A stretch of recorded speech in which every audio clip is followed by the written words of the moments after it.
आहे आणि काही लोक विकासाकरता सुद्धा स्थानिक आघाड्या करत असतात. एखाद्या वेळेस त्यांनी विकासाकरता हा प्रयत्न केलेला असावा. संजय राऊत म्हणतायत की सर्वोच्च न्यायालयात पक्षांतराच्या संदर्भाची तारीख चालली ती पुन्हा एकदा पुढे ढकलली गेलेली आहे आणि यालाच न्यायालयाने माती खाल्ली आहे असं संजय राऊत म्हणतायत. हे बघा, न्यायालयावर आपण बोलणं योग्य नाही. आता ते सरन्यायाधीशचे न्यायाधीश असतील तर मला माहीत नाही. भाऊ दोघं शिवसेना एकत्र येण्याची चर्चा आहे. काही नेते आहेत, मंत्री आहेत, ते घर वापसीचं चर्चा चालू आहे.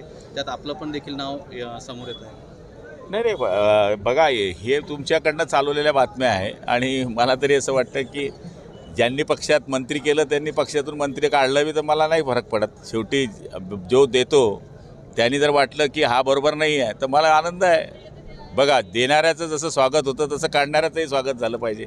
त्यांना वाटत असेल की गुलाबराव पाटील रॉंग आहे, गुलाबराव पाटलांचा निवडणुकीमधला परफॉर्मन्स चुकीचा होता, स्ट्राईक रेट चुकीचा आहे, तर गुलाबराव पाटलांवर विषय येईल. पण जळगाव महापालिका असेल, नगरपालिका असतील, त्याच्यामध्ये आपण पाहिलं की धरणगावचं नगराध्यक्षपदाचं उदाहरण सोडलं तर चौफेर आम्ही आमच्या पद्धतीनं या ठिकाणी मजबूतीनं पक्षाचं काम केलेलं आहे. सगळ्या आमदारांबरोबर जाऊन आम्ही महापालिकासुद्धा आता आपण पाहिली असेल की 23 पैकी 22 सीट आम्ही जिंकून आलेल्या आहे. त्यामुळे मला या गोष्टीचं काही चिंता नाही. काढलं तरी शिंदे सेनेचं राहणार का? मंत्रिपद काढलं तरी शिंदे सेनेचं राहणार.